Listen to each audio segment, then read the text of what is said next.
black kindergarten teacher disciplined a bad kid. His father, the Korean Mafia boss, asked her to do it again. The bell hadn't even finished ringing when she grabbed him by the arm. Not hard, not rough, but firm enough that every single person in that classroom froze. 7-year-old Jae-hyun wasn't crying. He wasn't apologizing. He was staring at her with eyes that looked like they had already seen things no child should ever see. And his lips curled into a smile that made the other kids scoot their chairs back. Ms. Diana Okafor had been teaching kindergarten for 6 years. She had dealt with tantrums. She had dealt with biting. She had dealt with kids who threw chairs and kids who screamed until their voices gave out. But she had never, not once, dealt with a child who smiled like that while being disciplined. She knelt down to his level, her voice low, steady, and direct. Jae-hyun, you do not get to push another child off their chair. Not today. Not ever. Do you understand me?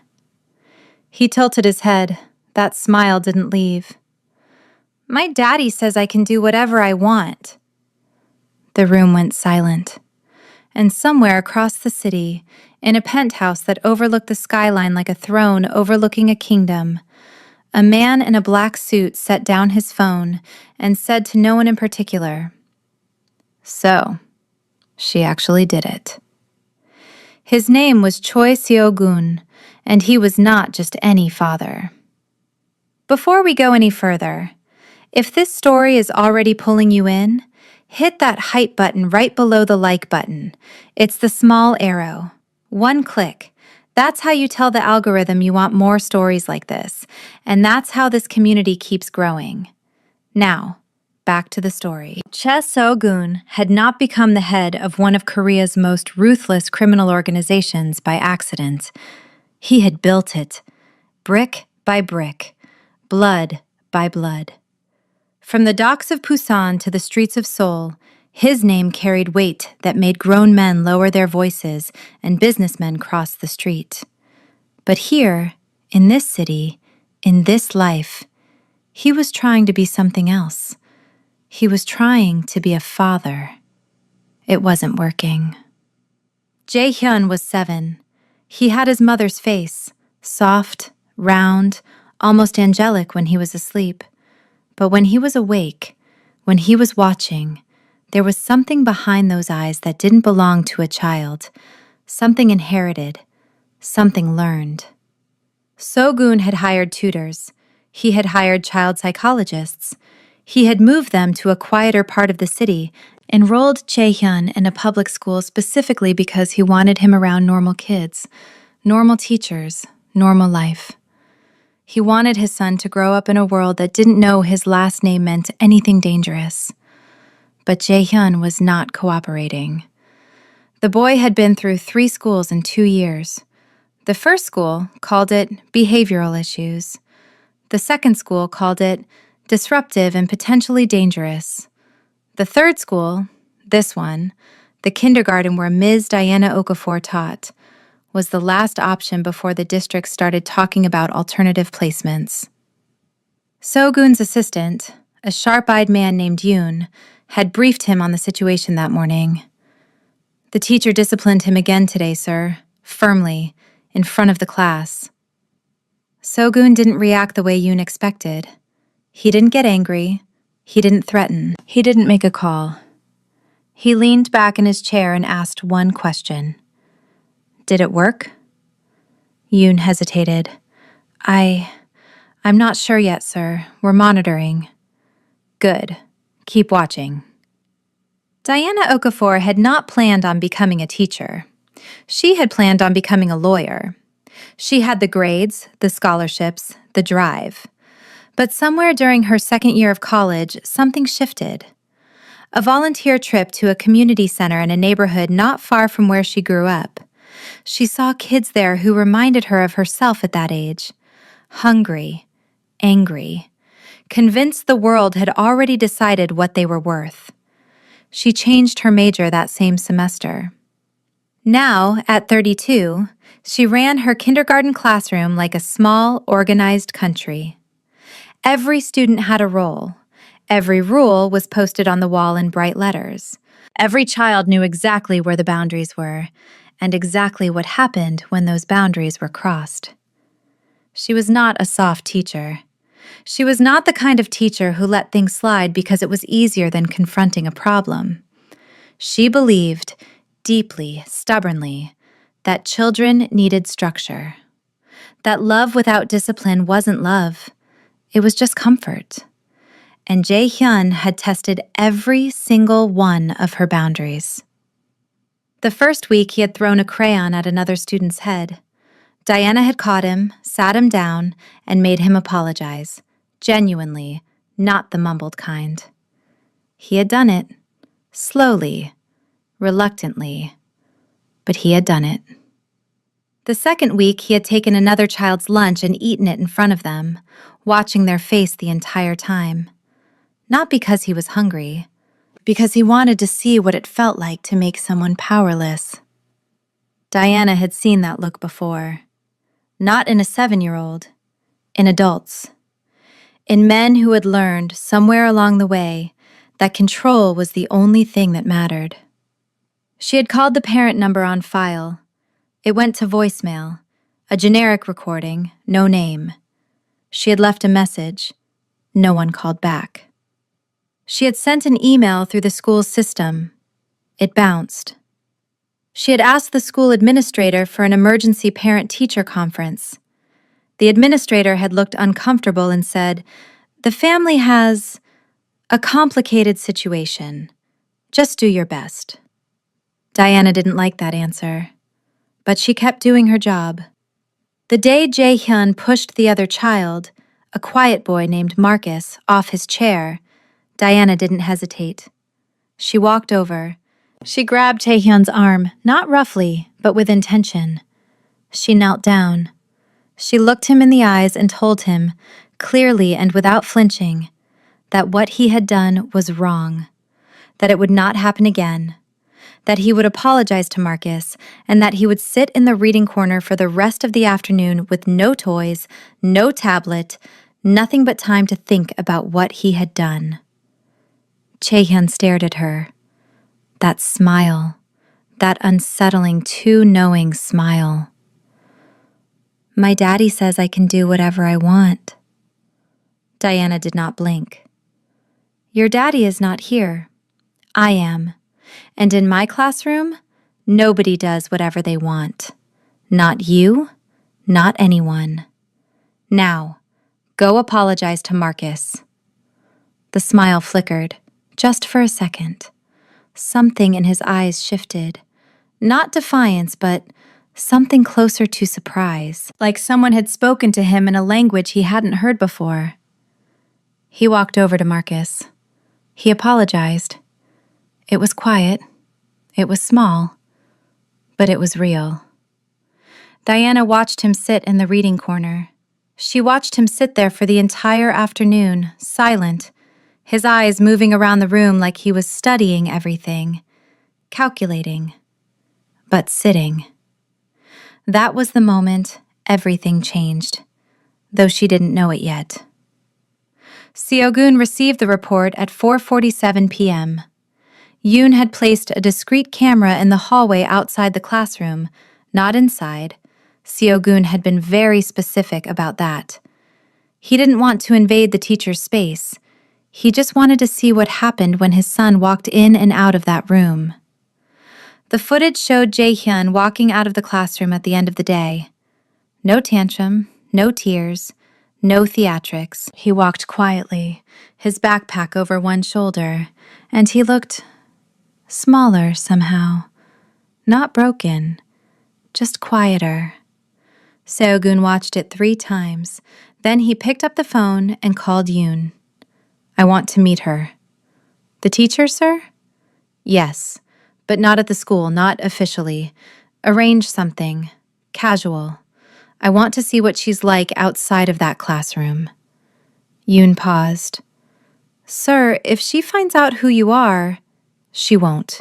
Not yet. Just set it up." Diana's routine after school was predictable. She graded papers at a small cafe 2 blocks from the school. The cafe was quiet, slightly worn, with mismatched chairs and coffee that was better than it looked. She sat in the same corner every day, her red pen moving across worksheets, occasionally sipping from a cup that had long gone cold. It was there, on a Thursday, that a man sat down at the table next to hers. He didn't look at her right away. He ordered coffee in English, careful, measured English, with an accent that suggested he spoke another language more comfortably. He pulled out his phone, scrolled for a few minutes, and then, casually, as if it were an accident, glanced over. "You're a teacher?" Diana looked up. The man was not what she expected. He was well dressed, not flashily, but precisely. Dark jacket, clean lines. His face was angular, serious, with eyes that carried a weight she couldn't immediately place. He looked like someone who was used to being in control of every room he entered, but here, in this cafe, he was deliberately making himself small. "I am," she said. "Kindergarten." "That's brave work." She almost smiled. Almost. "Some days it doesn't feel brave. Some days it feels like herding cats." He laughed. It was a real laugh. Short, unexpected, like it surprised even him. "I have a son," he said. "He's 7. He's difficult." Diana set her pen down. "Difficult how?" The man, Siogun, though she didn't know his name yet, considered the question carefully. "He doesn't listen. He pushes boundaries. He watches people like he's trying to figure out how to break them." Diana studied him. "That sounds like a kid who learned early that the world isn't safe. Kids like that test everyone around them to see who's going to stay." Something flickered across Siogun's face. Something that looked, for just a moment, like pain. "Yes," he said quietly. "I think that's exactly right." They talked for 40 minutes. He never gave his name. She never asked. But when she left, she felt something she hadn't felt in a long time. The sense that she had been genuinely seen. Not as a teacher, not as a professional, as a person who understood something about the world that most people didn't want to look at. Siogun sat in the cafe for another hour after she left. He had expected a woman who was sharp, maybe cold, efficient. The kind of person who treated discipline like a transaction. You do this, I do that, we move on. Diana was not that. She was warm. Not in a soft, accommodating way. Warm in the way a fire is warm. It draws you in, but it can also burn you if you get too close. She spoke about children the way someone speaks about something they have chosen to fight for, not just something they do for a living. He understood, watching her, why his son had sat quietly in that reading corner for an entire afternoon. It wasn't fear. It wasn't even obedience. It was something rarer. It was respect. Jae-hyun had not respected anyone since his mother died. Jae-hyun's mother, her name was Yoon-hee, had died 14 months ago. It was not a dramatic death, no accident, no illness that dragged on for months. She simply wasn't there one morning. A blood vessel in her brain ruptured without warning. She was 31. She had been healthy. She had been laughing the night before, playing with Jae-hyun on the living room floor, building a tower out of wooden blocks and knocking it down and laughing again. So-gun had been in another city when it happened. He was always in another city when things happened. That was the nature of his work. That was the price. He had gotten back within hours.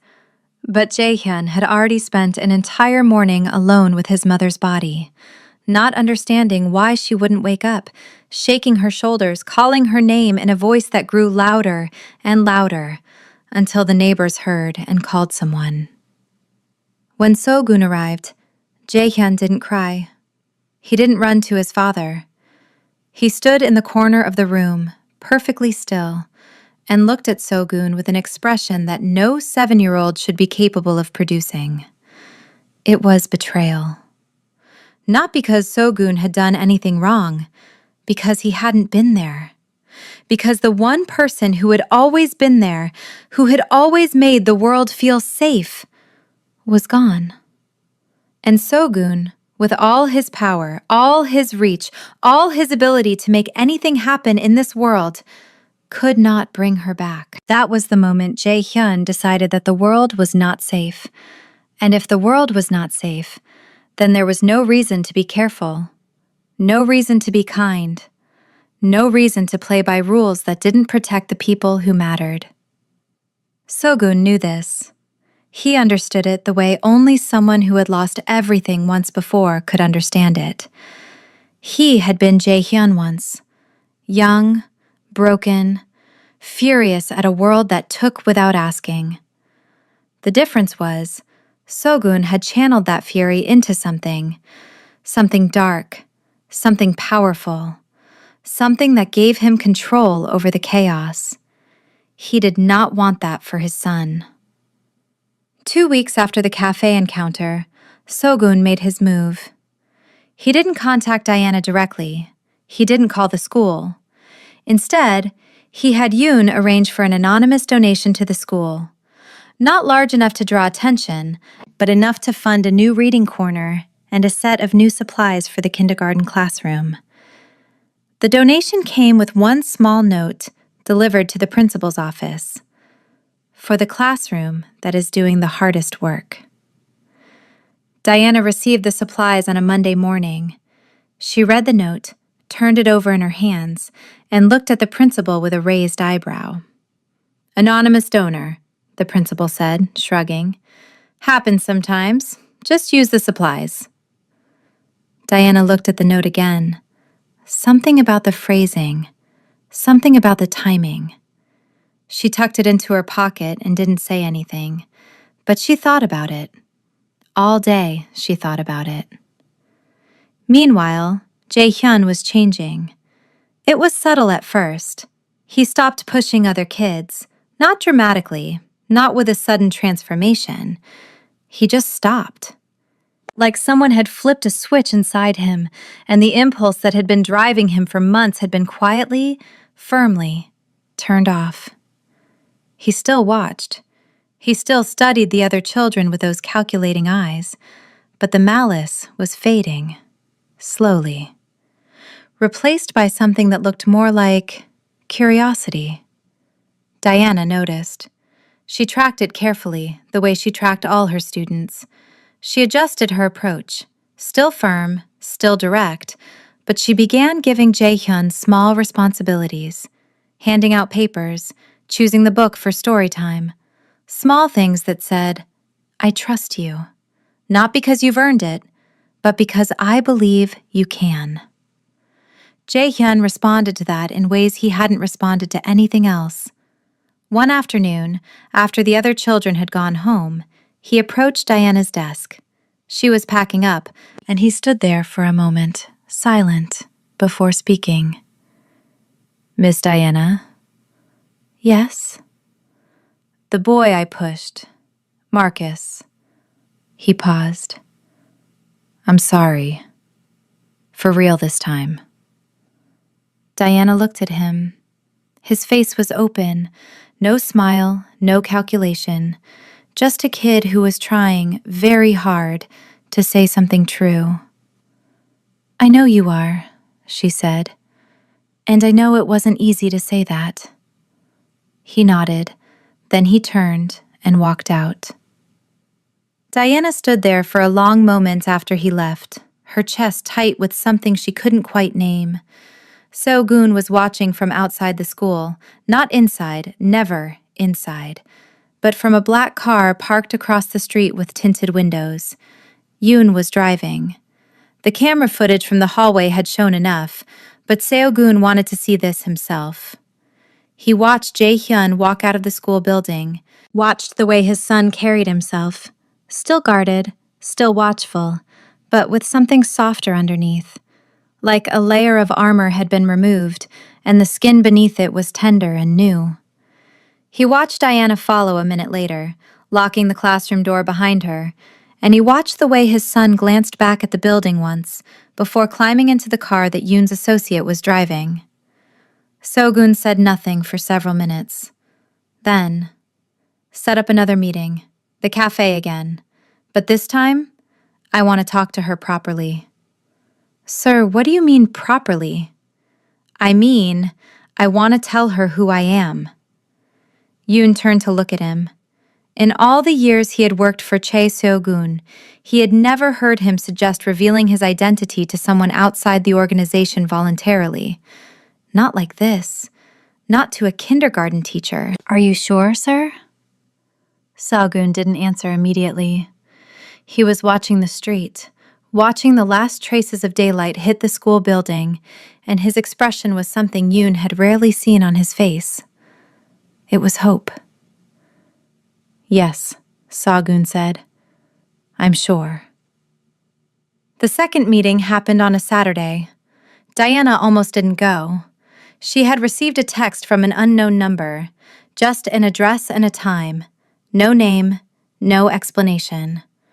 Normally, she would have ignored it, but something about the number felt familiar, and something in the back of her mind connected it to the man at the cafe, to the anonymous donation, to the way her life had been quietly shifting in ways she couldn't quite track. She went. The address led to a small restaurant, not the kind of place she usually ate. Clean, quiet, with dark wood tables and soft lighting. A man was already seated at a corner table when she walked in. The same man from the cafe. Same jacket. Same careful posture. But this time, he wasn't pretending. He stood when he saw her, pulled out a chair, waited for her to sit. I owe you an explanation, he said. Diana studied him. You owe me a name first. He held her gaze. Then, slowly, he nodded. Choi So-gun. The name meant nothing to Diana. She didn't move in circles where that name carried weight. But something in the way he said it, the way he watched her face when he said it, waiting for a reaction, told her it was supposed to mean something. Should I know that name? She asked. In certain circles, yes. In yours, probably not. But I want you to know it now, because what I'm about to ask you requires honesty. And honesty starts with knowing who you're talking to. Diana leaned back. She was not a woman who was easily intimidated. She had grown up in neighborhoods where intimidation was a daily currency. She had learned, young, how to read a room, how to tell the difference between someone who was dangerous and someone who was merely pretentious. Seo-gun was the former. She could feel it in the way he held himself, the way his eyes moved, the way silence followed his words like an echo follows a sound. This was not a man who was used to being told no. But Diana had never been good at giving people what they expected. I'm listening, she said. Seo-gun told her everything. Not the details of his business, not the names, not the operations, not the things that would have made Diana's blood run cold if she had understood their full weight, but the truth of his life. The truth of his son's life, the loss of Yoon Hee, the 14 months of watching his son dissolve into something cold and broken. The tutors who failed, the psychologists who said the right words but couldn't reach him, the schools that gave up. And then Diana. You're the only person, Seo-gun said, his voice low and steady, who has made my son sit still, who has made him apologize and mean it, who has made him look at another child and see them as a person instead of something to be controlled. Diana listened without interrupting. Her face was unreadable, not cold but careful.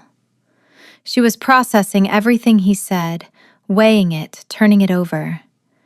When he finished, she was quiet for a long time. "What do you want from me?" she asked. "I want you to keep doing what you're doing, exactly what you're doing. The discipline, the structure, the honesty. I don't want you to treat him differently because of who I am. I don't want you to go easy on him. I want you to keep being exactly the person you already are." Diana looked at him, really looked at him, past the expensive jacket, past the controlled posture, past the weight of a name that meant something terrible in a world she didn't fully understand. She saw a father, desperate, hopeful, terrified of losing his son in a way that had nothing to do with death and everything to do with who the boy was becoming. She recognized that fear. She had seen it in her own parents, in her aunts, in every Black family she had ever known. The fear that the world would take your child and turn them into something you couldn't save. "Mr. Choi," she said, "I'm going to be straight with you. Please. I don't care who you are. I don't care what you do. I care about what happens in my classroom.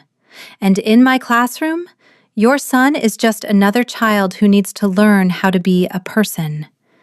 If you can let me do that, without interference, without protection, without any of whatever it is you usually do to control things, then yes, I'll keep doing what I'm doing." Sogun nodded, slowly, deliberately. "I can do that." "Good.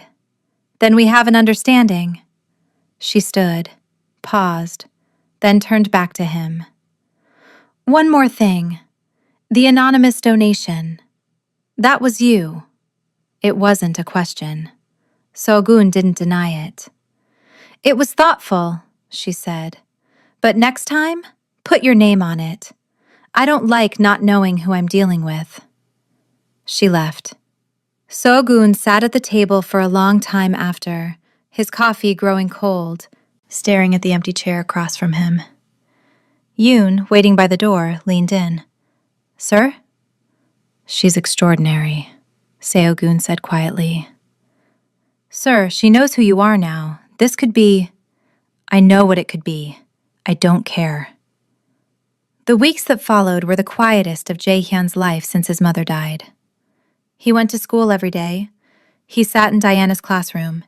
He followed the rules, not perfectly, not without occasional slips, but consistently enough that the other teachers started noticing.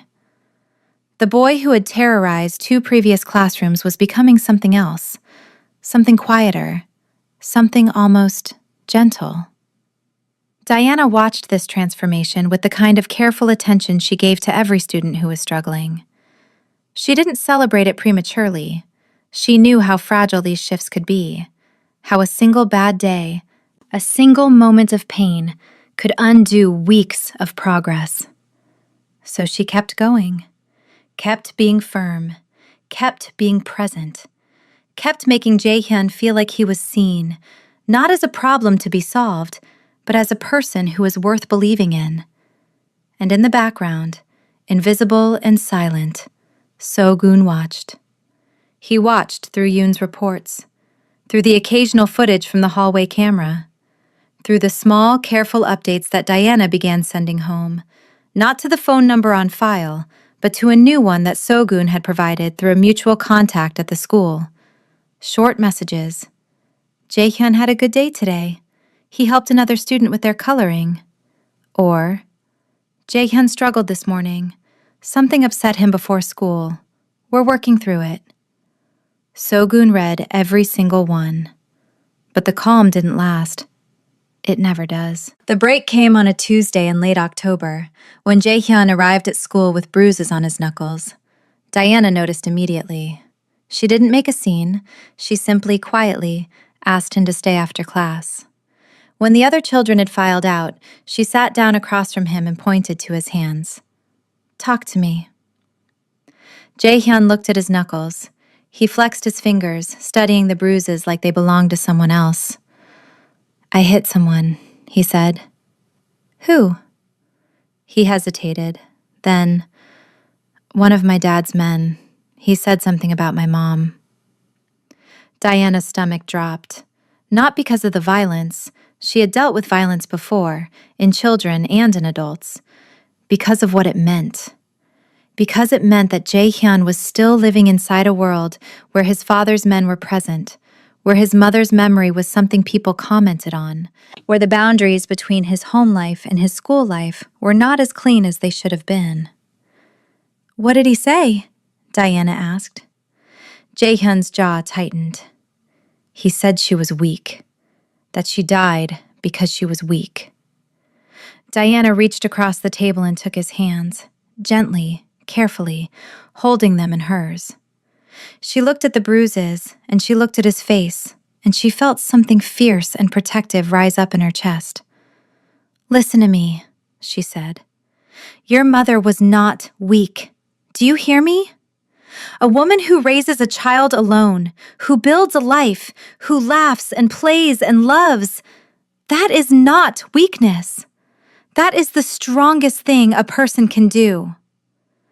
Jae-hyun's eyes were bright, not with tears, with something harder, with the kind of anger that comes from grief that hasn't been allowed to heal. "He shouldn't have said that," Jae-hyun whispered. "No," Diana agreed. "He shouldn't have, and you have every right to be angry. But hitting someone, that's not how we honor your mom. That's not what she would want for you." The boy was quiet for a long time. Then he nodded, once, small. Diana held his hands a moment longer, then let go. That evening, she called Seo-gun. The conversation was short and direct, the way Diana conducted all her important conversations. "One of your men said something to your son about his mother, something cruel, and your son responded with his fists." The silence on the other end of the line was heavy. Diana could feel it, the way the air changes before a storm. "Who?"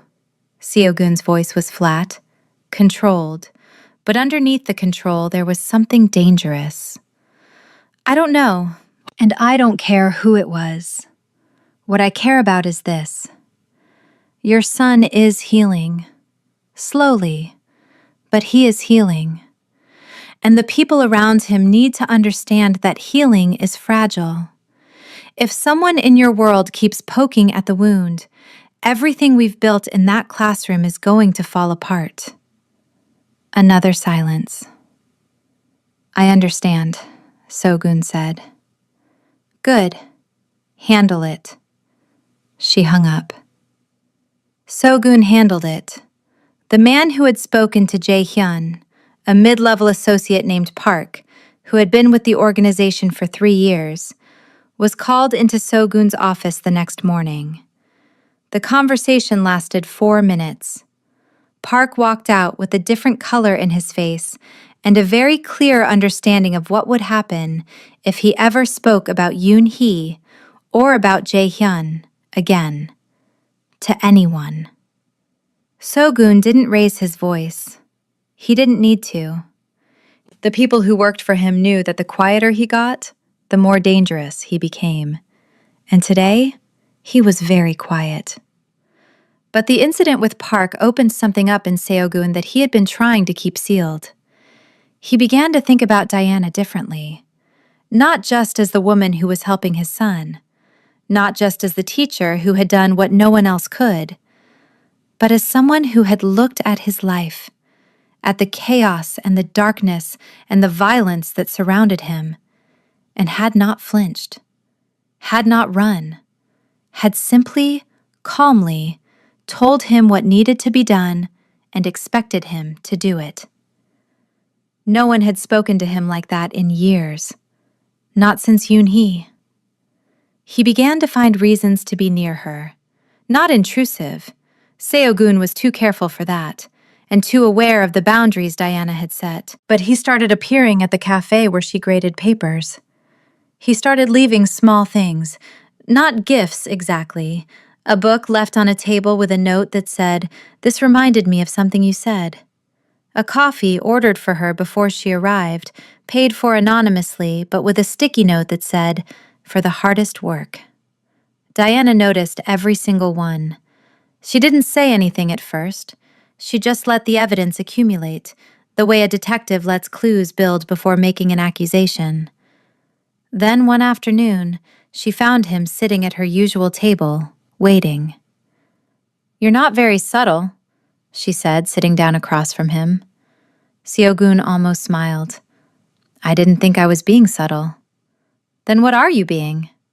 He considered the question seriously, the way he considered most things, with the full weight of his attention, as if the answer mattered more than anything else in the room. "Grateful," he said, "and trying to figure out how to show it without making you uncomfortable." Diana looked at him for a long time. The cafe was quiet around them. Somewhere behind the counter, the espresso machine hissed. "You want to know what would make me uncomfortable?" she said. "Tell me." "Pretending this is just about your son." The words landed between them like a stone dropped into still water. Seogun didn't look away, didn't deflect, didn't retreat into the careful, controlled version of himself that he wore like armor in every other room he entered. He just nodded. "It's not just about my son," he said quietly. Diana held his gaze. Then she picked up her coffee and took a slow sip. "I know," she said. The next phase of Jae-hyun's healing was the hardest. It came in the form of a dream, or rather, a memory that resurfaced in the form of a dream, in which Jae-hyun began acting out in class. It happened on a Wednesday. The class was doing an art project, drawing their families. Most of the children drew stick figures, bright colors, houses with smoke coming out of chimneys, happy, simple pictures. Jae-hyun drew nothing. He sat at his desk with the paper in front of him, the crayon in his hand, and he didn't move. He didn't draw. He didn't look up. He just sat there, frozen, his breathing coming faster, his knuckles white around the crayon. Diana watched him from across the room. She didn't rush over. She didn't make a scene. She just waited, the way you wait for a storm to pass, present, attentive, ready to act but not forcing anything.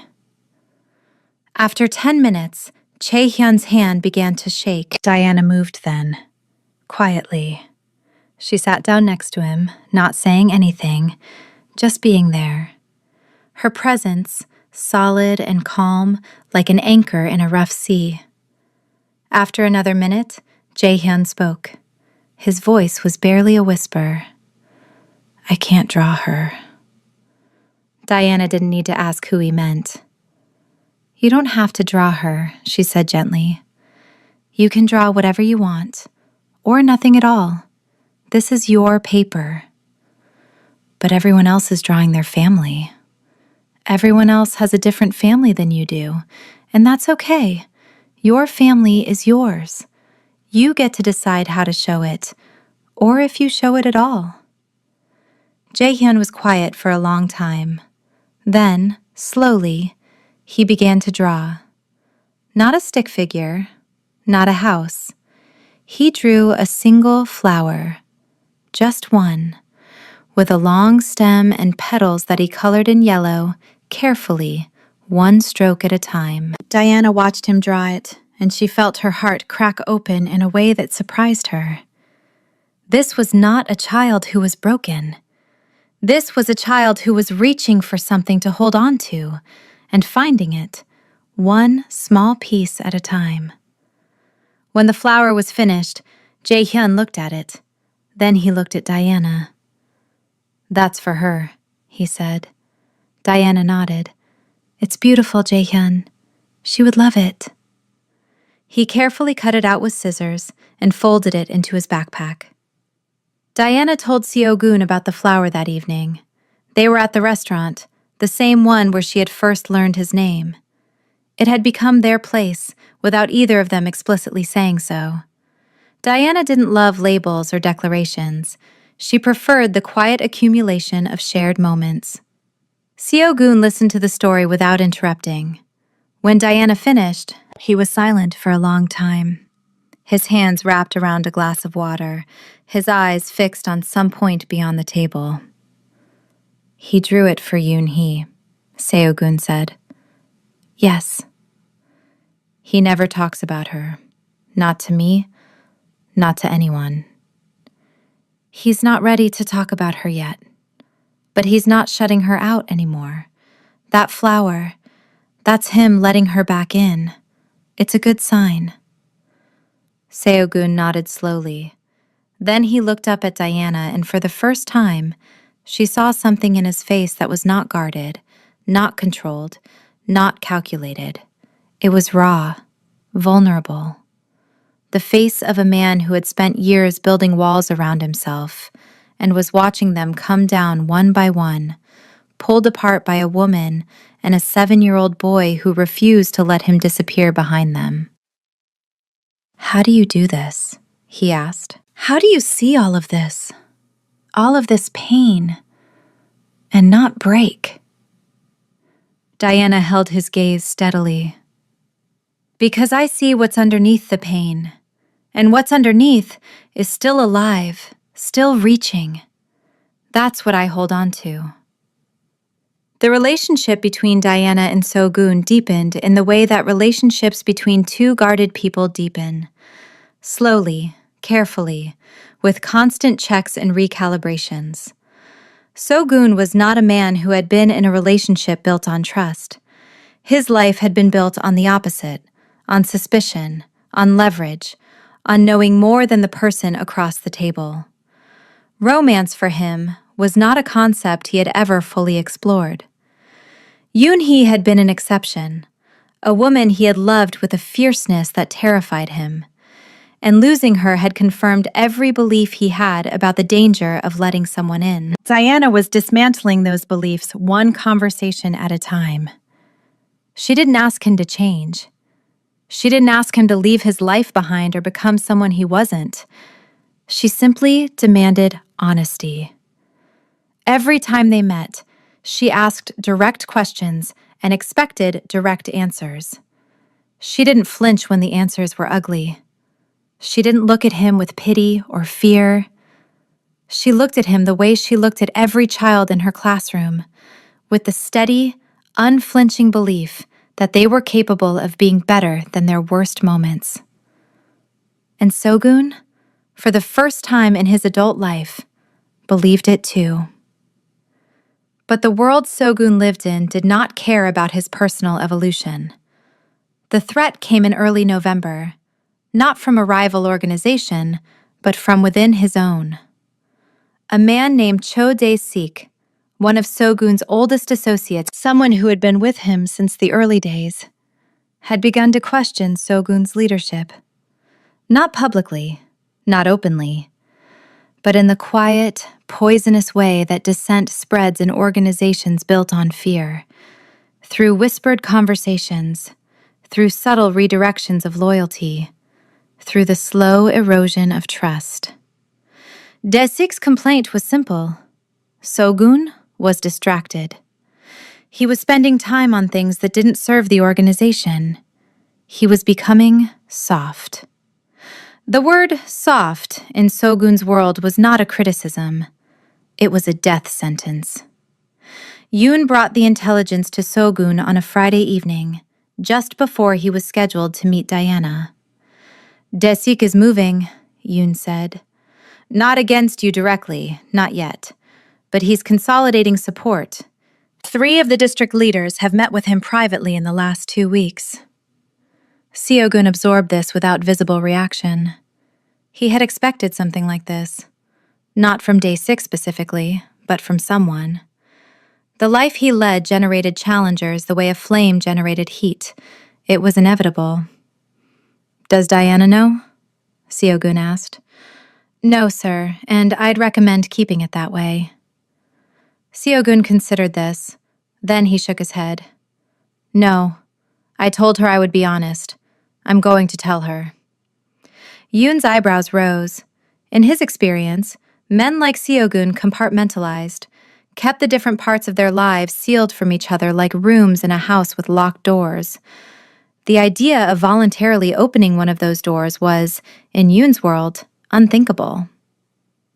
Sir, with respect, this is dangerous? Yes, but so is lying to someone who can see through you. Diana listened to Seo-gun's account of the situation with the same focused attention she brought to every important conversation. She asked clarifying questions. She didn't dramatize or catastrophize. She simply gathered the facts and turned them over in her mind. When he finished, she was quiet for several minutes. So this man, Dae-sik, he thinks you're weak because you're paying attention to your son. Essentially, yes. And if he moves against you, it's not just your position that's at risk, it's Jae-hyun's safety. Seo-gun nodded. Yes. Diana leaned back in her chair.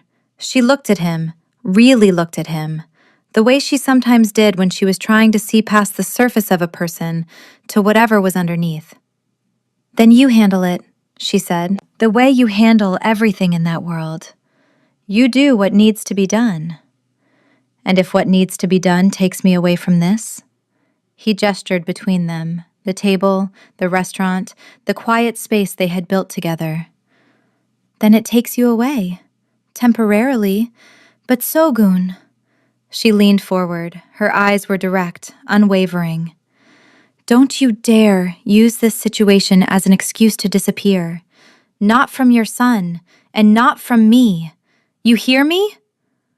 The firmness in her voice, the same firmness she used in her classroom, the same tone that had made Jae-hyun sit quietly in the reading corner, landed with its full weight. Seo-gun nodded. I hear you. The confrontation with Dae-sik happened 3 days later. It was not violent. Seo-gun had learned, long ago, that the most effective power moves were the ones that didn't require violence at all. He simply called a meeting. All the district leaders, all the key figures in the organization, and he laid everything on the table. He knew about Dae-sik's conversations. He knew about the private meetings. He knew exactly who had been involved and exactly what had been said. And then he did something that no one in that room expected. He told them why. He told them about Jae-hyun, about Yoon-hee, about the past 14 months of watching his son dissolve and the desperate, clawing effort to pull him back. He told them that yes, he had been distracted, that his attention had been divided, that for the first time in his career, something mattered more to him than the organization. The room was silent. Then Seo-gun looked directly at Dae-sik. You think I'm soft, he said. You're wrong. I'm not soft. I'm focused on something that actually matters. And anyone who has a problem with that is welcome to say so. Right now. To my face. No one spoke. Dae-sik held Seo-gun's gaze for a long, tense moment. Then he looked away. The meeting ended. Dae-sik did not challenge Seo-gun again. Not that week, not that month. The organization continued to function. The threat dissolved, not through violence, but through something rarer and more difficult to achieve in that world. Respect. Jae-hyun brought the yellow flower to school the following Monday. He had kept it in his backpack for weeks, carefully folded, and now he unfolded it and placed it on his desk during morning circle time. Diana noticed immediately, but she didn't draw attention to it. She let it sit there, a quiet presence among the other children's work. At the end of the day, Jae-hyun approached her desk again, the same way he had before, quiet and deliberate. Ms. Diana. Yes? He held out the flower. Can you put this on the wall, with the other drawings? Diana took it from him. She looked at it, the careful petals, the long stem, The way he had shaded the yellow so gently it almost glowed. "Are you sure?" she asked. "This is very personal, Jae-hun." He nodded. "I want people to see it. I want them to know she was here." Diana pinned the flower to the bulletin board, right in the center, where everyone could see it. She didn't add a name or an explanation, just the flower, bright and quiet, among the crayon houses and stick figure families. Jae-hun looked at it on the wall for a long time. Then he smiled. Not the cold, calculating smile from the beginning. A real smile. Small. Private. The kind of smile that belongs to someone who has just done something brave. That evening, Diana told Sogun about the flower on the wall. They were walking, not at the cafe, not at the restaurant, but on a quiet street near the school. The kind of walk that two people take when they want to be together without being anywhere in particular. Sogun listened to the story. When she finished, he stopped walking. Diana stopped too and looked at him. The street light above them cast a soft glow across his face, and for a moment, he looked younger than he was. Not the head of an empire, not the man who had made grown men tremble with a single word, but a father who had just learned that his son was beginning, slowly and painfully, to heal. "He put it on the wall," Sogun said. "For her." "Yes." Sogun closed his eyes. His jaw tightened. And for a moment, just a moment, Diana saw the grief underneath everything. The grief he carried every day. The grief that had been there since the morning he had come home to find his world shattered. The grief that he had buried so deep it had almost become invisible. Almost. Diana reached out and took his hand. She didn't say anything. She just held it. Firmly, steadily. The way she held everything she believed was worth holding on to. They stood there on the quiet street, the school dark and silent behind them, and the city moved around them like water around a stone. December came, and with it, the school's annual holiday show. Every kindergarten class put on a small performance, songs, skits, the kinds of productions that parents filmed on their phones and rewatched for years. Diana's class was performing a piece about the different ways families celebrate the holidays. Each child had a small part. Jae-hyun's part was simple. He was supposed to stand at the edge of the stage and hold a sign that said, "Family." Diana had given him this role deliberately, not because it was easy, but because it was meaningful. Because the word on the sign was one that Jae-hyun was still learning to understand. The night of the show, Diana arrived at the school an hour early to set up. The gymnasium was being transformed. Chairs arranged in rows, a small stage at the front, streamers and lights strung along the walls. She was adjusting the microphone when she looked up and saw So-gun standing at the back of the gymnasium. He was dressed simply, dark jacket, no tie. His hands were in his pockets. He looked, for once, like any other parent at a school event. Nervous, hopeful, slightly out of place. Diana smiled, a small, private smile that was just for him. He nodded back. Then he found a seat in the last row where he could see everything without being seen by anyone who mattered. The show began at 7. The children filed onto the stage in their costumes. Bright sweaters, paper snowflakes pinned to their clothes, the kind of earnest, chaotic energy that only kindergartners could produce. Parents laughed and clapped and recorded everything. Jae-hyun was at the edge of the stage, holding his sign. His face was serious. Not nervous exactly, but focused. Like he was taking this more seriously than anyone else in the room. The performance went the way these things always go, imperfectly, loudly, beautifully. Children forgot their lines. One boy dropped his tambourine. A girl sang the entire song a full beat behind everyone else. And then it was Jae-hyun's moment. The other children sang their verse, a simple song about families being different and that being okay. And then they turned to Jae-hyun, and he held up his sign. Family, it read. He held it up straight, steady, his eyes scanning the audience, not searching for anyone specific, just taking it all in. The parents, the teachers, the warm, bright room full of people who had come to watch their children do something small and important. And then his eyes found Sogun in the back row. The two of them looked at each other across the gymnasium. Father and son.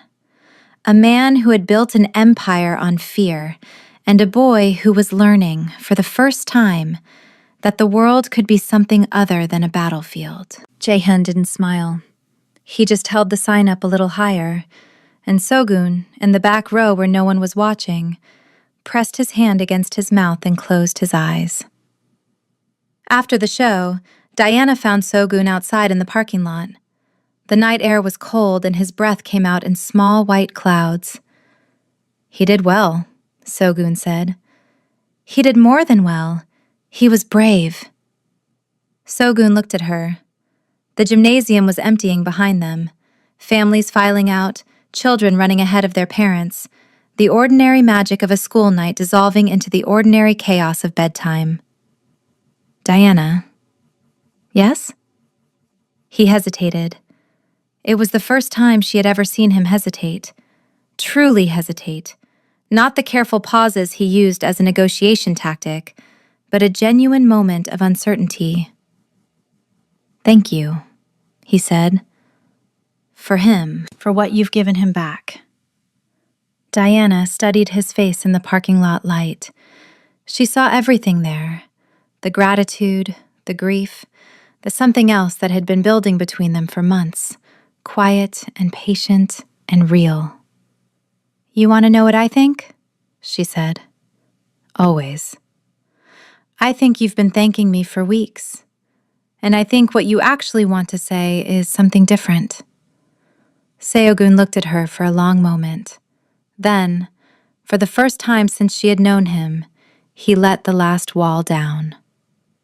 I think, he said slowly, that you are the most extraordinary person I have ever met. And I think that if you'll let me, I would like to spend a very long time proving that I deserve to be in your life. Diana didn't answer immediately. She let the words settle, let them exist in the cold night air between them, real and unguarded and honest in a way that Che So-gun had probably not been honest in years. Then she reached up and straightened his jacket collar, a small domestic gesture that said more than any words could. Then I suggest you start, she said, and he did. The months that followed were not without difficulty. So-gun's world did not disappear because he had found something worth living for outside of it. The organization continued, the threats continued, the weight of who he was and what he had built continued to press down on every aspect of his life. But something fundamental had shifted. Jae-hyun continued to heal. Not in a straight line. There were setbacks, bad days, mornings when he arrived at school with shadows under his eyes that told Diana he hadn't slept. But the trajectory was clear. The boy who had smiled while pushing another child off a chair was becoming someone else. Someone quieter. Someone who asked questions instead of demanding answers. Someone who, one afternoon in January, sat down next to Marcus at lunch and asked him, genuinely, curiously, what his favorite color was. Diana watched this happen, and she felt something she had felt many times before in her career, but never quite this strongly. The deep, quiet satisfaction of watching a child find their way back to themselves. And Seo-gun watched Diana watch his son, and he felt something he had not felt since before Yoon-hee died. The sense that the world was not, after all, something to be conquered. It was something to be lived in. The yellow flower stayed on the bulletin board all winter. Children came and went. New drawings were added around it. Christmas trees, snowmen, Valentine's hearts. But the flower stayed, right in the center, bright and quiet and permanent.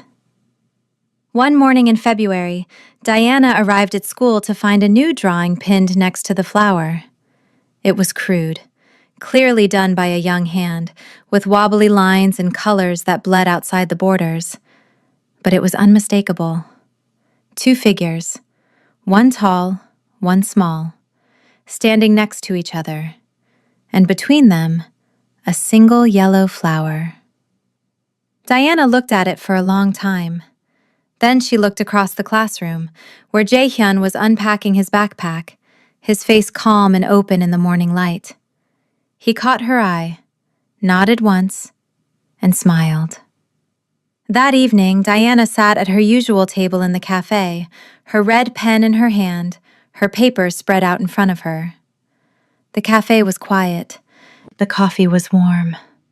Outside, the city moved and breathed and continued to be exactly what it had always been: complicated, loud, indifferent to the small, important things happening inside it.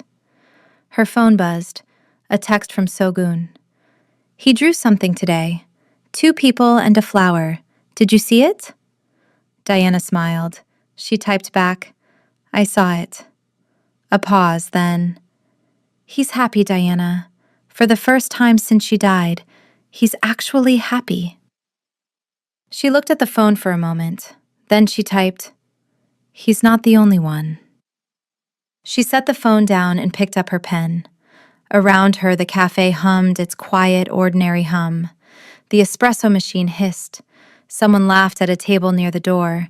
And somewhere across the city, a man who had spent his entire life building walls around himself sat in a dark room and read those 4 words over and over again.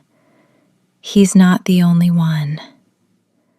And for the first time in longer than he could remember, the silence around him felt not like emptiness. It felt like peace. But peace, in Seo-gun's world, was always temporary. Because the thing about building an empire on fear is that fear never truly goes away. It just waits, patient, quiet, biding its time until the moment you let your guard down, until the moment you start to believe that you have finally outrun it. And Dae-sik, who had stepped back after the meeting, who had lowered his voice and played the loyal associate for months, Dae-sik had not stopped. He had simply gotten better at hiding. The intelligence came to Seo-gun on a Thursday night, delivered by a source deeper inside the organization than Yoon had access to.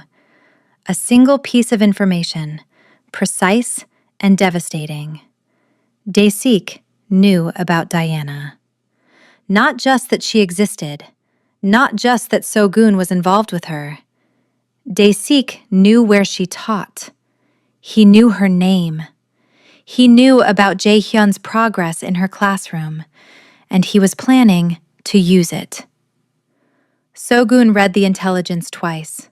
Then he set it down on his desk and sat very still for a very long time.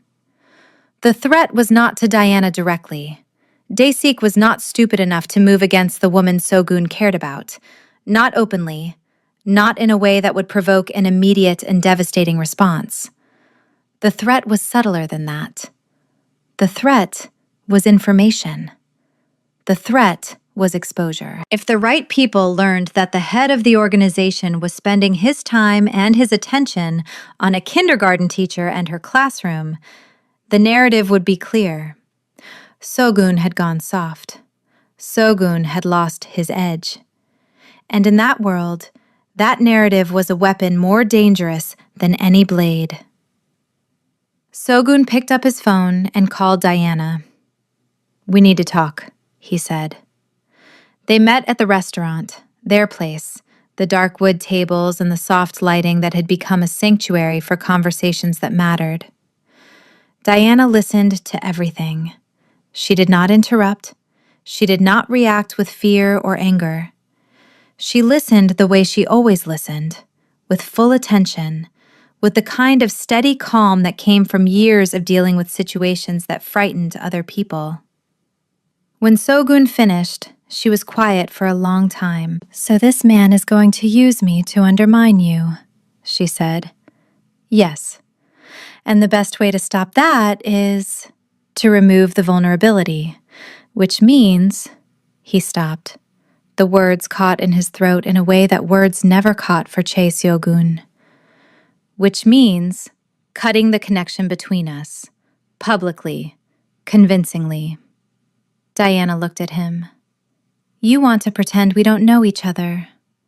I want to protect you, and I want to protect Jae-hyun, and the only way to do both of those things is to disappear."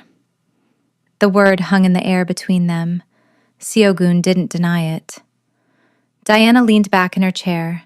She looked at him, at the man who had walked into her cafe months ago pretending to be nothing, who had become everything, who was now sitting across from her telling her that the world he lived in was going to take him back. "No," she said. Seogun blinked. "Diana." "No, you don't get to disappear. Not from me, not from your son. I told you that before, and I meant it. This isn't about what I want. It is about what you want. Because what you want is to run, to retreat into that world and close the door and pretend that none of this happened. And I understand why. It's easier. It's safer. It's what you know how to do." She leaned forward. Her eyes were fierce, the same fierce clarity that had made Jae-hyun sit in that reading corner, the same unshakable conviction that had turned a broken child back toward the light. "But I'm not going to let you do it. Not because I need you here, because you need to be here. Your son needs you to be here. And if you run now, if you hide behind that wall again, everything we have done, everything he has done, is going to fall apart. And this time, there won't be a teacher who can put it back together." Seogun stared at her. The restaurant was quiet around them. A waiter moved past their table, oblivious to the weight of what was happening. "Then what do you suggest?" he asked.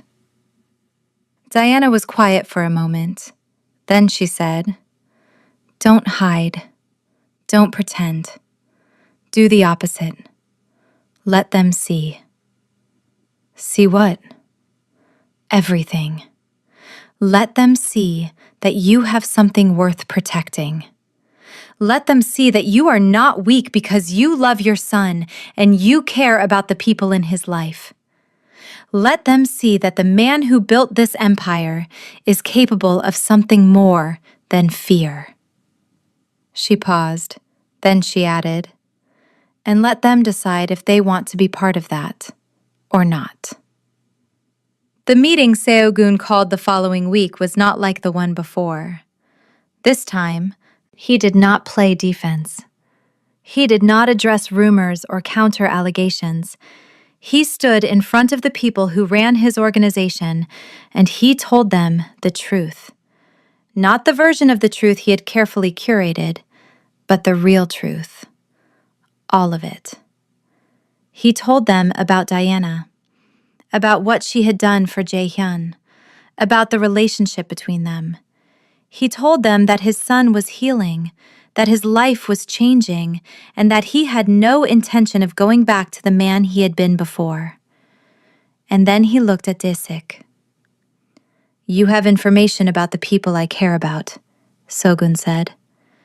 "You have been planning to use it against me. I want you to know that I know this, and I want you to know that it doesn't matter." Dae-sik's face was stone. "Because," Sogun continued, "the only way that information is a weapon is if I'm ashamed of it, and I'm not. I'm proud of the woman who taught my son how to be a person again. I'm proud of my son, and I am telling every person in this room clearly and without ambiguity. If anyone moves against Diana Okafor, or against Jae-hyun, or against anything that matters to me, it will not be the end of my career. It will be the end of yours. The room was silent for a long time. Then, one by one, the district leaders nodded. Daesik did not nod, but he did not speak either. And when the meeting ended, he left the room without looking back, and he did not return to challenge Sogun again. Diana was waiting at the cafe when Sogun arrived that evening. She was in her usual spot, red pen in hand, papers spread across the table. But she wasn't grading. She was just sitting there, looking out the window at the street, and when he walked in, she looked up at him, and her expression was quiet and knowing. "How did it go?" she asked. Seogun sat down across from her.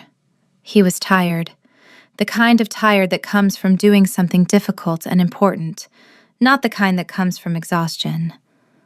"I told them," he said, "everything." And they heard me. Diana nodded. She reached across the table and picked up his hand, the same way she had held Jae-hyun's hands that day in the classroom, steady and warm and without hesitation. "Good," she said.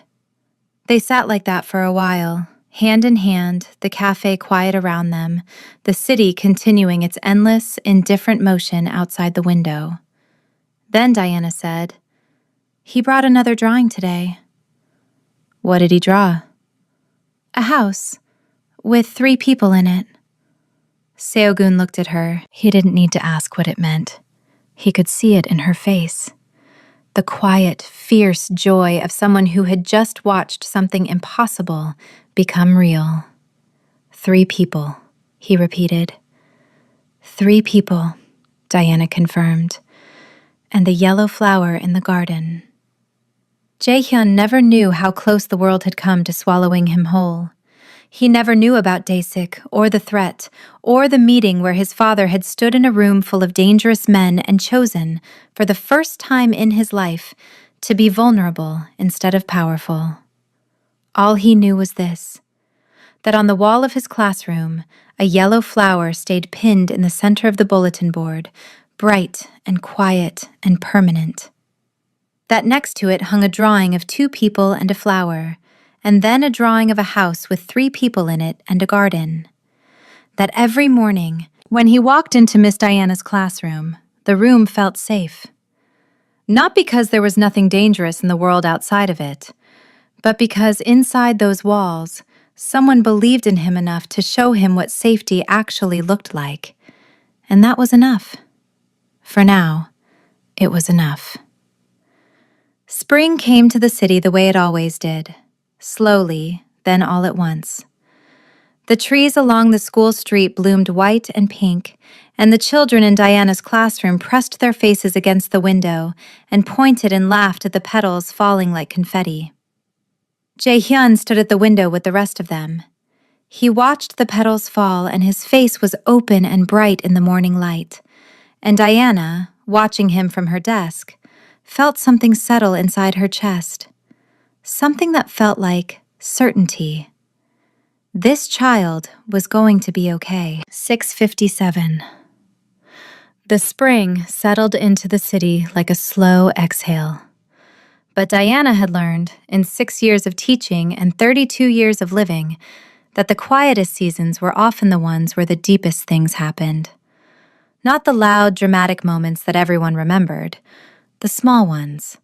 The ones that happened in the margins of ordinary days, when no one was watching, when the cameras were off and the guards were down.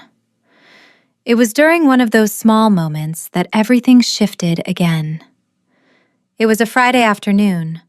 The other children had already been picked up, parents filing in and out, the usual end-of-week chaos of backpacks and forgotten jackets, and mothers calling names across the parking lot. Jae-hyun was the last one, the way he often was now. Not because no one was coming for him, because he liked to stay. He liked the quiet of the classroom after everyone else had left, the way the light came through the windows at a different angle, the way the room felt like it belonged to him alone. Diana was at her desk organizing papers when Jae-hyun walked up and stood in front of her with his hands behind his back. "Ms. Diana?" "Yes?" He brought his hands forward. In them was a folded piece of paper, not from class, not the usual construction paper or lined notebook sheets. This was plain white paper, like something torn from a printer, and it had been folded carefully, deliberately, into a small square. "This is for you," he said. Diana took it, unfolded it slowly. It was a letter, written in the careful, uneven handwriting of a 7-year-old who was still learning how letters were supposed to look.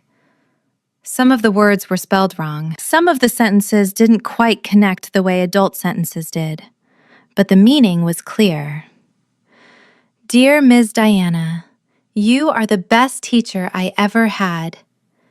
Before you, I was very mad all the time.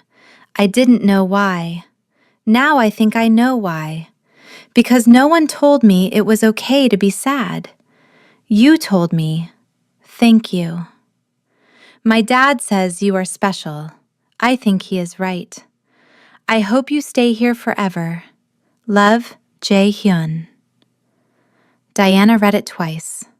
Then she looked up at Jae-hyun, who was watching her face with the same careful attention he brought to everything, studying her, reading her the way she had taught him to read other people. She folded the letter and held it against her chest. "Thank you, Jae-hyun," she said. Her voice was steady, but something behind it was not. "This is one of the most beautiful things anyone has ever given me." He nodded, satisfied. Then he picked up his backpack and walked toward the door. He stopped, turned back. "Miss Diana?" "Yes?" "My dad wants to know if you want to come to dinner this weekend, at his place. He said to ask you." Diana almost laughed. Almost. Because of course Sogun had sent his 7-year-old to deliver the invitation. Of course he had. "Tell your dad I'll think about it," she said. Jae-hyun considered this. Then, "He's going to ask me again on Monday if you said yes." "Then tell him I said yes." The boy smiled, that real smile, the one that had taken months to earn, and walked out into the afternoon sun. Diana sat at her desk for a long time after he left, the letter still in her hand, and she thought about the strange, winding path that had brought her here. From a college classroom where she had changed her major on impulse, from volunteer trips and community centers and years of watching children fight their way back from the edges, to this. To a boy with bruised knuckles and a yellow flower, and a father who had walked into her cafe pretending to be nobody and had become everything. She tucked the letter into the inside pocket of her jacket, close to her chest, and locked up the classroom. So-gun's place was not what Diana had expected. She had imagined something cold, something designed to intimidate. All sharp angles and expensive surfaces, the kind of space that said money and power without saying anything else. The penthouse she had heard about, the one that overlooked the city like a throne. Instead, she stood in the doorway of a modest apartment on a quiet street, and the first thing she saw was shoes. A pair of small sneakers by the door, kicked off carelessly. A jacket hanging from a hook that was too low, adjusted, she realized, so that Jae-hyun could reach it. The apartment was warm, not decorated with the kind of precision that suggested a designer had been involved. It was lived in. Books on shelves, some in Korean, some in English. A child's drawing taped to the refrigerator with a magnet. A blanket thrown over the back of a couch in a way that suggested someone had been reading there recently and hadn't bothered to fold it. Diana looked at Seo-gun, who was watching her face with an expression that was almost nervous. "It's not the penthouse," he said.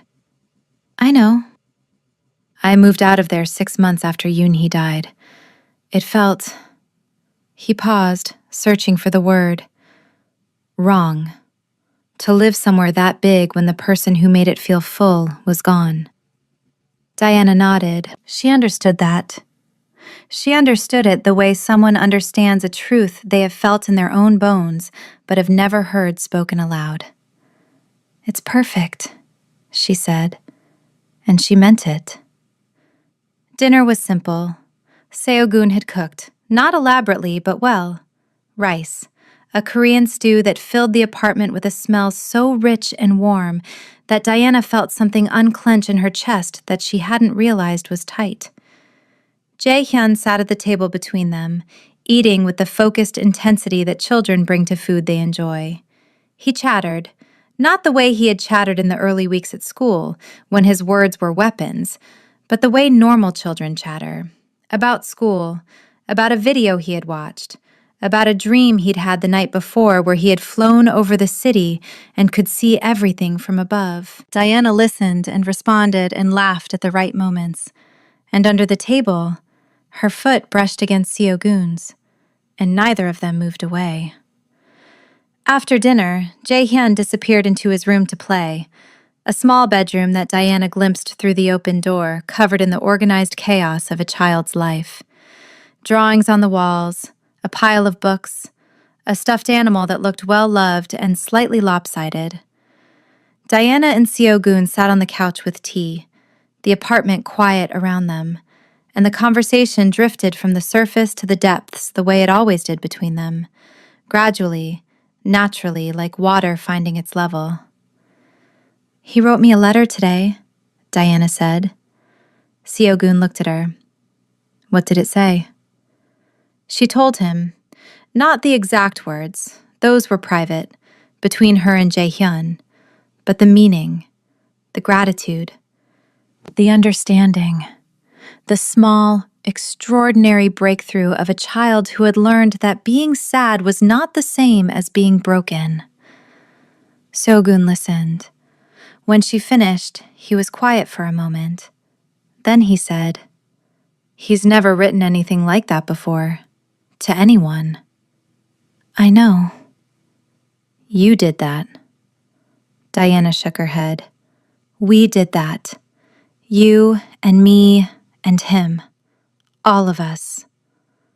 Seo-gun looked at her, really looked, the way he did when he was trying to memorize something.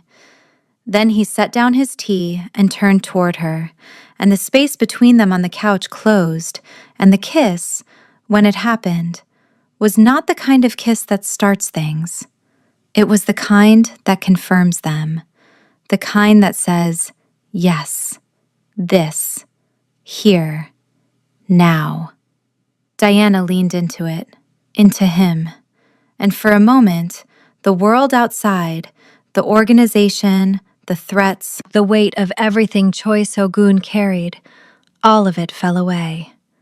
There was only this room, this couch, this man, this quiet, unlikely life that had grown up between them like a flower pushing through concrete.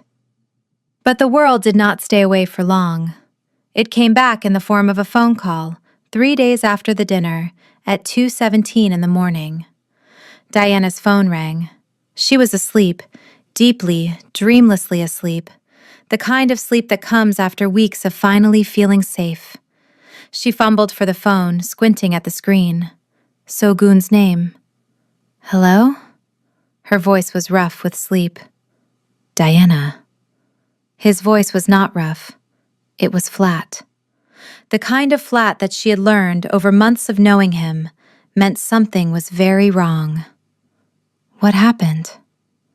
A pause, then, "Dae-sik moved. Tonight. Not against me." Diana was fully awake now. She sat up in bed, her heart beating hard but her mind sharp. "Against who?" Another pause, longer this time. "Against Jae-hyun." The words landed like a physical blow. Diana's hand tightened on the phone.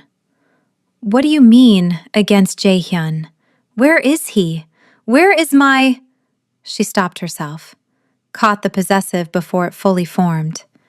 But it was there. It was real. Jae-hyun was hers now, in every way that mattered. He's safe, So-gun said quickly. He's with me. He's asleep. He doesn't know anything happened. Then what? Day 6 sent men to the school.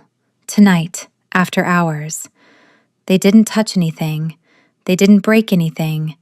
They just left something. Diana's blood went cold. Left what? Seo-gun was quiet for a moment. When he spoke again, his voice carried something she had never heard in it before, something that sounded dangerously close to fear. A message, written on the door of your classroom, in red. Diana closed her eyes.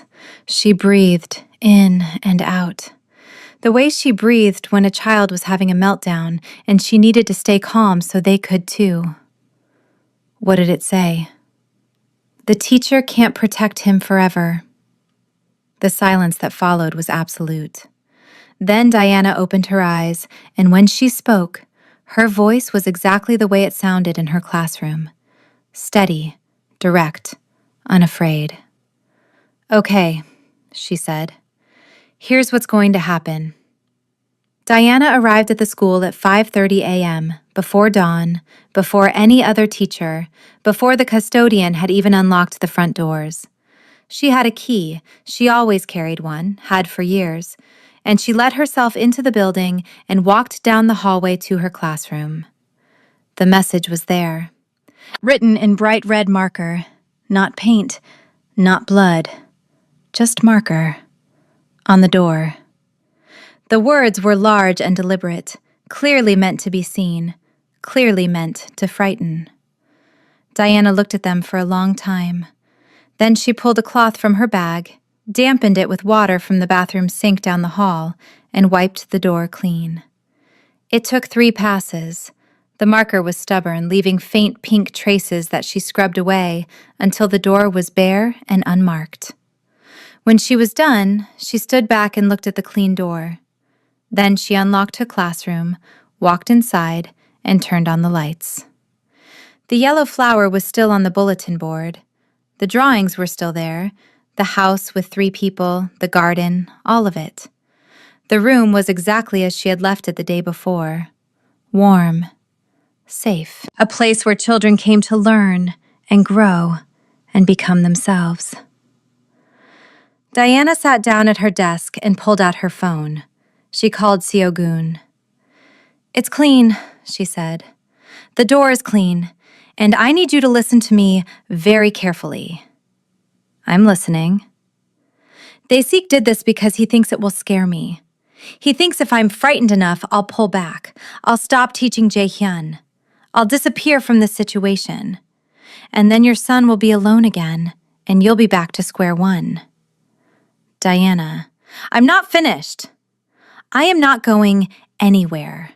Not because I'm brave, not because I'm stupid, but because I have spent 6 years watching children fight their way back from the worst things this world does to them. And I am not going to let one man with a marker on a door undo what Jae-hyun has built. Do you understand me? A long pause. I understand you, Seo-gun said quietly. Good. Now, what are you going to do about Dae-sik? What Seo-gun did about Dae-sik was not something Diana needed to know the details of. She had made that boundary clear early in their relationship. She did not want to understand the mechanics of his world. She did not want to know how he handled threats, how he maintained power, how the dark machinery of his organization functioned day to day. That was his world. She lived in hers. What she needed to know was this, that Jae-hyun was safe and that the threat was dealt with. Both of those things became true within 48 hours. Dae-sik disappeared from the organization. Not violently, or at least Diana chose not to ask how. He simply was no longer there, no longer in meetings, no longer sending messages, no longer a presence in Seogun's world or anyone else's. Seogun did not explain the details. Diana did not ask. What he did tell her, when they sat together that evening in his apartment with Jae-hyun asleep in the next room, was this. It's done. He won't bother any of us again. Diana nodded. She trusted him. Not blindly. She had never been a woman who trusted blindly, but based on evidence, based on months of watching this man do exactly what he said he would do, every single time. Good, she said. And then, because she was Diana, now let's talk about something else. What she wanted to talk about was Jae-hyun, not the threat, not Dae-sik, not the message on the door. Jae-hyun himself, the boy, the child who was growing and changing and becoming someone new, and who deserved to have that process take place without the shadow of his father's world falling across it. He needs to know, Diana said. Seogun looked at her. Know what? That you're trying. That you're doing all of this, all of it, for him. He needs to hear it from you, not from me, not from the way you arrange his life, from you, in words, to his face. Seogun was quiet for a long time. Diana could see the resistance in him, not the resistance of a man who disagreed, but the resistance of a man who was terrified. Terrified of being vulnerable in front of his son, terrified of saying the words out loud because saying them made them real. And making them real meant acknowledging how close he had come to losing Jae-hyun forever. I don't know how, Seogun said. And it was, Diana realized, the most honest thing he had ever said to her. I know, she said. And that's okay. You don't have to do it perfectly. You just have to do it. Seogun talked to Jae-hyun the next morning. Diana wasn't there for it. She had suggested they do it alone. Father and son, no one else. She had spent the previous evening helping Seogun think through what to say, not scripting it for him, but helping him find the words that were already there, buried under years of silence and control. Later, Seogun told her what happened. They had been sitting on the floor of Jae-hyun's room, not on the bed, not at a table, but on the floor, side by side, the way children sit when the world feels too big and they need to be close to the ground. Seogun had started with the truth, simple, direct, the way Diana had taught him. Jae-hyun, I need to tell you something, and I need you to listen. The boy had looked at him, waiting. When your mother died, I wasn't there, and I have been sorry about that every single day since. Not just because I wasn't there for her, because I wasn't there for you. And after she was gone, I didn't know how to be there for you the way she was. So I tried other things. I tried tutors and therapists and new schools, and none of it worked. Because what you needed wasn't someone fixing you. You weren't broken. Jae-hyun had been very still, his eyes fixed on his father's face. What you needed, Seogun continued, was someone who would see you, who would see how angry you were and how sad you were, and who would say, that's okay. You're allowed to feel that, and you are going to be okay. He paused, swallowed. Ms. Diana did that. She saw you, and she believed in you when I didn't know how to. And I want you to know, I am trying. Every day I am trying to be the kind of father who sees you too. Jae-hyun was quiet for a long time after that. Then he leaned sideways and rested his head against Seogun's shoulder. A small gesture, casual, the way children lean against the people they trust without thinking about it. "I know, Dad," he said. And that was all he said. But it was enough. The rest of the school year passed in the way that good years pass, quietly, gently, with small moments of grace scattered through ordinary days like light through leaves. Jae-hyun finished kindergarten. He walked across the small stage at the end-of-year ceremony and shook the principal's hand and smiled for the camera. And Diana stood at the side of the stage and watched him, and felt something enormous and bittersweet expand in her chest. He was moving on. To first grade, to a new classroom, a new teacher, a new chapter. But the foundation, the quiet, hard-won foundation of trust and self-worth and the knowledge that the world could be survived, that stayed. That went with him. After the ceremony, Jae-hyun found Diana in the crowd. He walked up to her with his little graduation certificate rolled up in one hand and looked at her with those eyes, still watchful, still observant, but no longer calculating, just present, just alive. "Ms. Diana?" "Yes, Jae-hyun?" "Thank you for everything."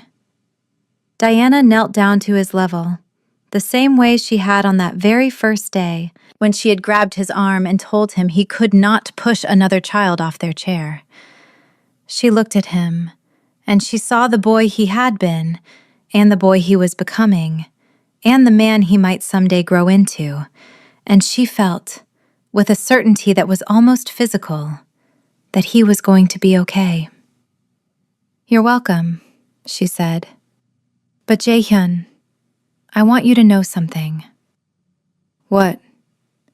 "You did the hard work. I just showed you the door. You're the one who walked through it." He considered this. Then he nodded, satisfied, and ran off to find his father in the crowd. So-gun was waiting near the back, the way he always waited, slightly apart from the main group, watching everything. But today, he wasn't watching the crowd. He was watching Jae-hyun run toward him, certificate in hand, face bright with the uncomplicated joy of a child who had just accomplished something. And when Jae-hyun reached him and held up the certificate and said, "Dad, look!" So-gun did something Diana had never seen him do before. He picked his son up, lifted him right off the ground and held him tight, the way you hold someone when you are terrified of losing them and grateful beyond words that you haven't. Jae-hyun laughed. The sound of it, bright and unguarded and real, carried across the gymnasium, and several parents smiled without knowing why. Diana watched from across the room. She didn't interrupt. She just stood there, her arms crossed, her face soft, and watched the two of them, the man and the boy, hold each other in the middle of a crowded room, completely unashamed. That summer, Seo-gun asked Diana a question. They were at his apartment. Their apartment now, in a way, though Diana still kept her own place. They had not made any formal declarations or moved in together or done any of the things that other couples did. They had simply continued being in each other's lives, the way two people do when the connection between them is too real and too important to need a label. It was evening. Jae-hyun was asleep. The apartment was quiet. Diana was reading on the couch, her legs tucked underneath her, and So-gun was sitting in the armchair across from her, watching her with an expression she had come to recognize, the one that meant he was about to say something that mattered. "Diana."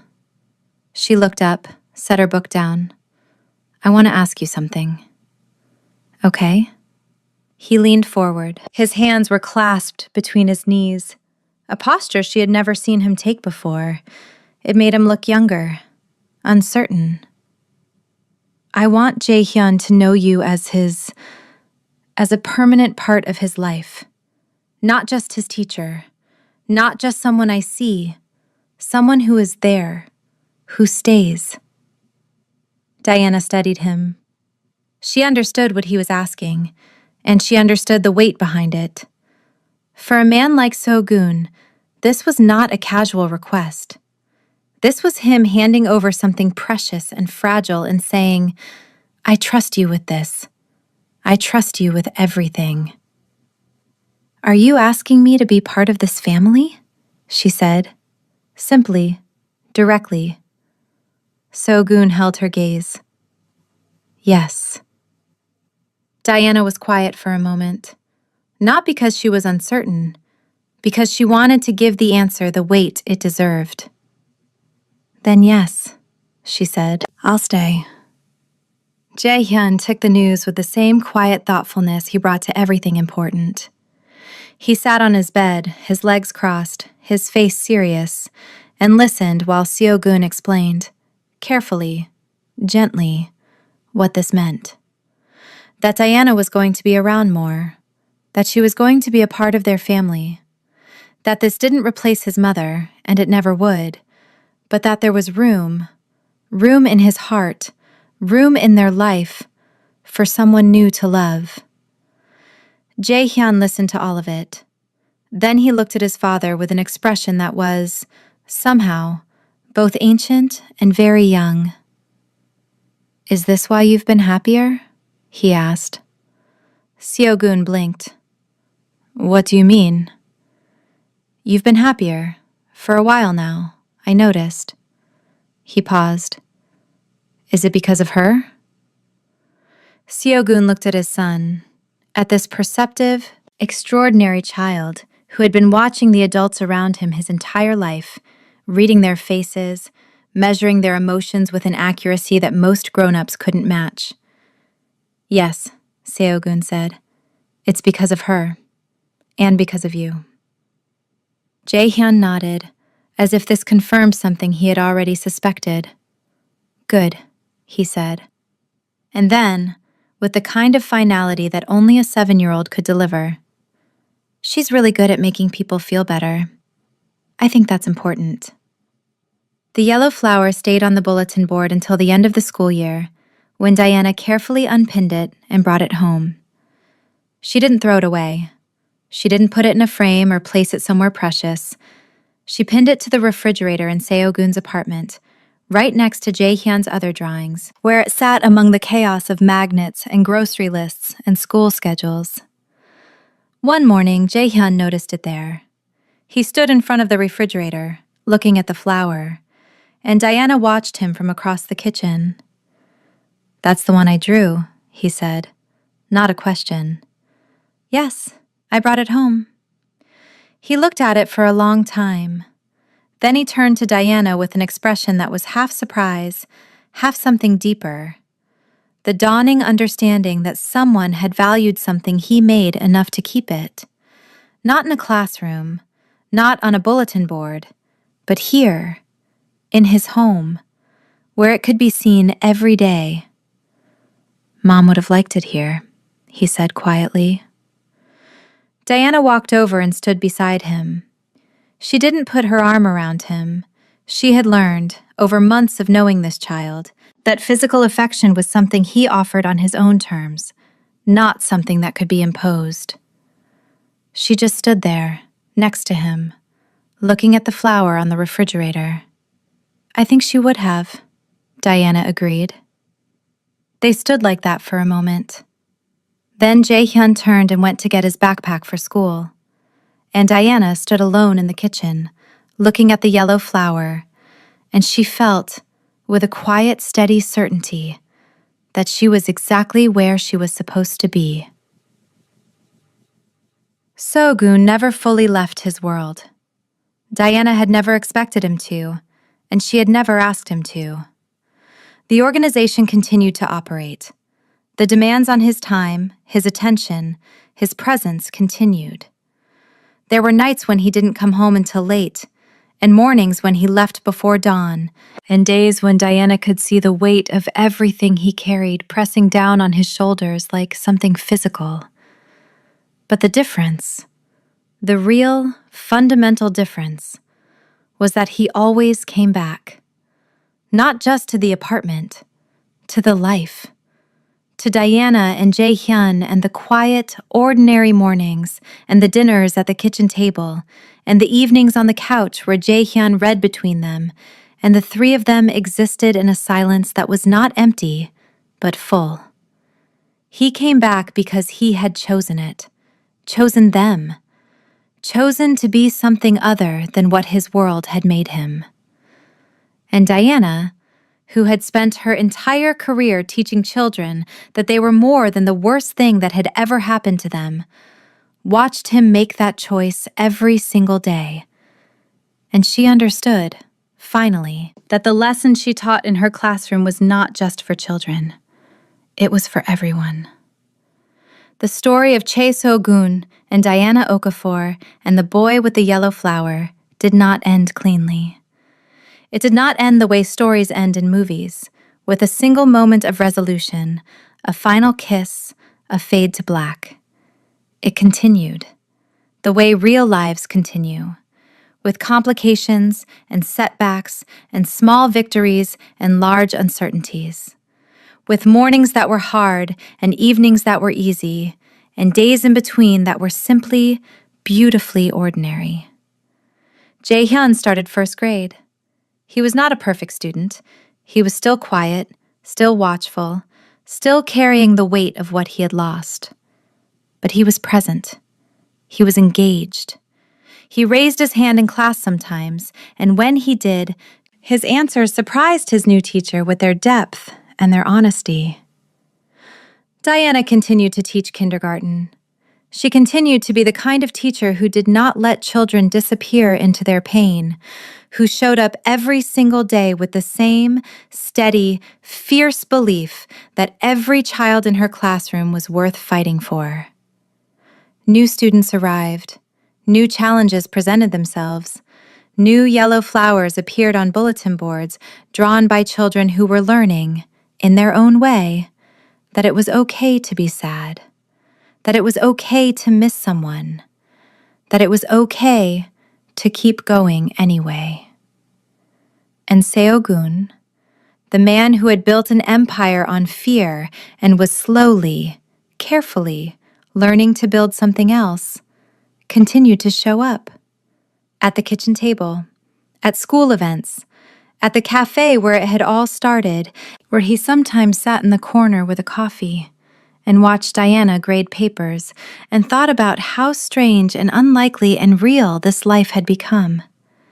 He had spent decades believing that the world was something to be controlled, something to be conquered, something that would take everything from you if you didn't take it first.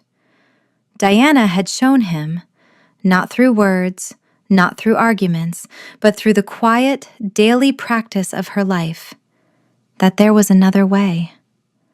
Not an easier way, not a safer way, but a way that left room for something other than fear, a way that left room for love. On the last day of summer, before the new school year began, So-gun took Jae-hyun to the park near their apartment. It was the kind of evening that felt like a gift. Warm, golden, the sky streaked with pink and orange in a way that made everything look softer than it was. They sat on a bench near the playground, watching the other children run and climb and shout.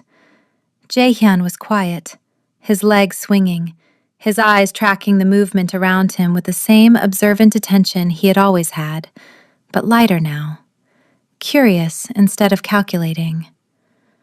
"Dad," he said after a while. "Yes?" "Do you think Ms. Diana is going to teach kindergarten forever?" Seo-gun considered the question. "I don't know. Why do you ask?" "Because I think she should. She's really good at it, and kids need someone like her." Seo-gun looked at his son, at this small, serious, extraordinary person who had almost been lost to the world and had been pulled back, inch by inch, by a woman with a red pen and an unshakable belief in what children were capable of becoming. "I think you're right," Seo-gun said. Jae-hyun nodded, satisfied. Then he hopped off the bench and ran toward the playground, his small figure disappearing into the golden light, and Seogun sat alone on the bench and watched him go, and felt something settle in his chest that he had not felt in a very long time. It was not happiness exactly. It was something quieter than happiness, something more durable. It was the feeling of a man who had finally, after years of searching, found the thing worth staying alive for. Diana was waiting at the apartment when they got home. She was in the kitchen, cooking something that filled the hallway with a smell that made Jae-hyun stop in his tracks and turn to his father with wide eyes. "She's making jollof rice," he said, as if this were the most exciting news in the world. Seogun smiled. "I know." They walked in together, father and son, and Diana looked up from the stove and smiled at them, and Jae-hyun ran to her and said, "It smells amazing." And Diana laughed and said, "It better. I've been working on it all afternoon." And Seogun stood in the doorway